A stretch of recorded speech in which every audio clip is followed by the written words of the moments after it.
these faces, Tony Benn, George Galloway and many others, were here in this square again and again to demand an end to apartheid, demand justice for black South Africans. And that was crushed in just over 4 decades. The Palestinians continue to suffer now into a 7th decade of oppression and near slavery. What we see in Gaza is a ghetto in which people cannot achieve their potential, a ghetto in which death rains down, and this is obscene. And if it was any other conflict, world leaders would be queuing up to denounce it. But there's a double standard at work, and that double standard is wrong. I heard Gordon Brown denounce apartheid year by year by year. I want him to denounce the oppression of the Palestinian people. If you behave like savages, we will not send an ambassador to Israel. We should be withdrawing our ambassador. A meeting of European Union leaders to say, why should we continue to tolerate the importation of goods grown on stolen land, whilst the people dispossessed from that land look on from the camps where they've been incarcerated for over 60 years. In the same way that apartheid was doomed to fail, the attempt to deny the Palestinian people their right will fail as well, because it's an injustice that screams out to be rectified. And although so many world leaders seem to be frightened to condemn the Israeli government, I tell you, I did my radio program this morning. The calls supporting Palestine as opposed to Israel were 3 or 4 to 1 in favour of justice for the Palestinian people.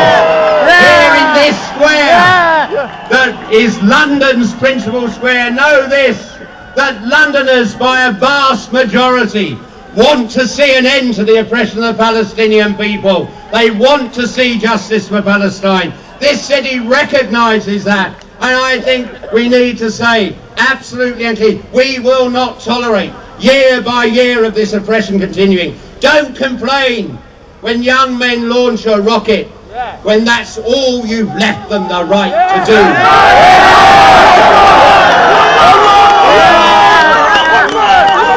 Thank you very much, Ken. Brothers and sisters, it's sad that our government continues to be silent. The silence is deafening. But we still have a few courageous politicians who continue to champion these causes of humanity and justice. And amongst them is our next speaker, someone who has supported Palestine for a very, very long time, who has continued to speak out against the tide of Zionist propaganda. Please welcome Jeremy Colvin. Thanks, friends, and thank you all for being here today. Trafalgar Square, full of people from all walks of life in this country, expressing their solidarity with the Palestinian people, is a very, very important message to get all over the world, because it's a different message than that is being given by our government at the present time. We are speaking for ordinary people when we condemn absolutely and completely the Israeli bombardment of Gaza that is going on at the present time. The people of Gaza, 1.5 million of them, imprisoned by security fences, aircraft on surveillance patrols overhead, warships on the sea along the coast. For them, there is no escape. And the cynical hypocrisy of Foreign Minister of Israel Livni saying we telephone people and text them before we destroy their homes in order to save lives. What cynical hypocrisy is that? The people of Gaza have nowhere to run. They have suffered imprisonment. They have suffered poverty. They've suffered unemployment. They've suffered the shortages of food, of medicines, of energy, of all the things that they need to sustain life. It's not enough for the Western powers to simply express regret and talk in honeyed terms about disproportionate action. We need action to condemn absolutely the act of war by Israel against the Palestinians. And we also need to say to Israel, you cannot call yourself a democracy when you imprison the elected leaders of the Palestinian people.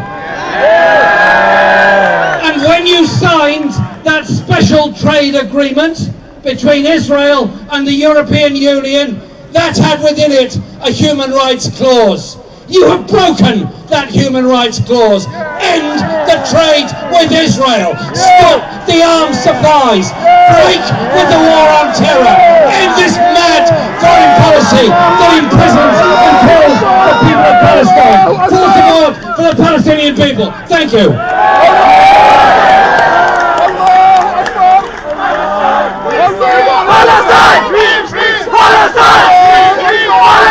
Please, if you're ready at the square, try and move a little bit to that side, to the right hand side. There's still some space in the square. We want everyone to get in and hear the speakers.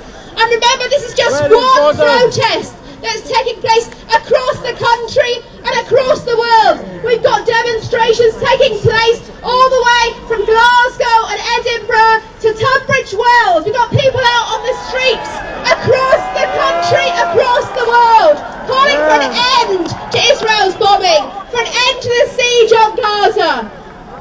And we want you all to come out every week. We're going to be organising. We want you out on the streets protesting. Our next speaker is the comedian Alexi Sayle. We're really pleased to have him here. He was at the press conference we organised yesterday that many of you will have seen the coverage at BBC, and he's been a fantastic supporter of the Palestinians. Alexi. Thank you. Keep you long. I just think it's very important. I've always felt, as a Jew myself, that Israel purports to speak in our name, purports to somehow give us a home and provide us protection. And also, Israel always says that any criticism of Israel is anti-Semitism. Well, whatever else I am, I cannot be an anti-Semite. Criticism of Israel is criticism of Israel. It's a disgrace.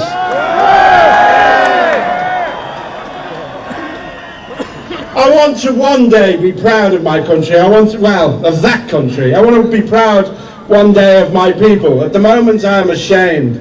But if only Israel, if only Jewish people could turn away from violence, what an amazing thing that would be. And I hope that one day with us, with our history of oppression, go and do it.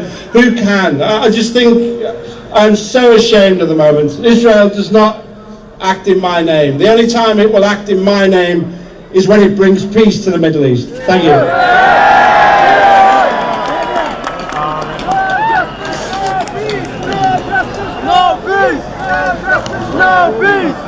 Amongst the thousands that have joined us today are the Muslim students from up and down the country. At the same time, whilst we have nigh on 50,000 people in central London demonstrating today, we also have more than 30 local and regional demonstrations up and down the country. The streets are boiling. The levels of frustration and anger are like never before. Speaking on behalf of the largest student Muslim organisation is Faisal Banjara from the Federation of Student Islamic Societies. Brothers and sisters, assalamu alaikum wa rahmatullah. Ladies and gentlemen, a very good afternoon. We've all watched in horror as the Palestinian blood has continued to flow over the past couple of days, and our governments have done nothing. This message today is to the British government. This government which has spent millions of pounds on various imaginative schemes to tackle the problem of terrorism. This government that's introduced draconian anti-terror legislation, that's lectured Muslim families on how to bring up their children. Yet they continue to fail to recognise the fundamental cause of all of this, which is an unjust foreign policy. Ladies and gentlemen, the message today is clear. It was Dante who said, that the hottest places in hell are reserved for those who in times of great moral crisis maintain their neutrality. To the British people today we say this: come out for the sake of the Palestinians, come out for the sake of justice. To the Israeli government, I have one message: to Ahmed, to Perez, and to the other war criminals that have overseen the destruction of the Palestinian people. We will not forget, no matter how many millions you spend on your PR, we will not forget, no matter how you spin and manipulate the media, we will not forget, no matter how you try and deceive us. The next generation of Muslims, the next generation of Muslim students will be even more active and even more resilient and will do even a better job than the Muslims of this generation. Brothers and sisters, let's not forget the plight of the Palestinian people. Takbir!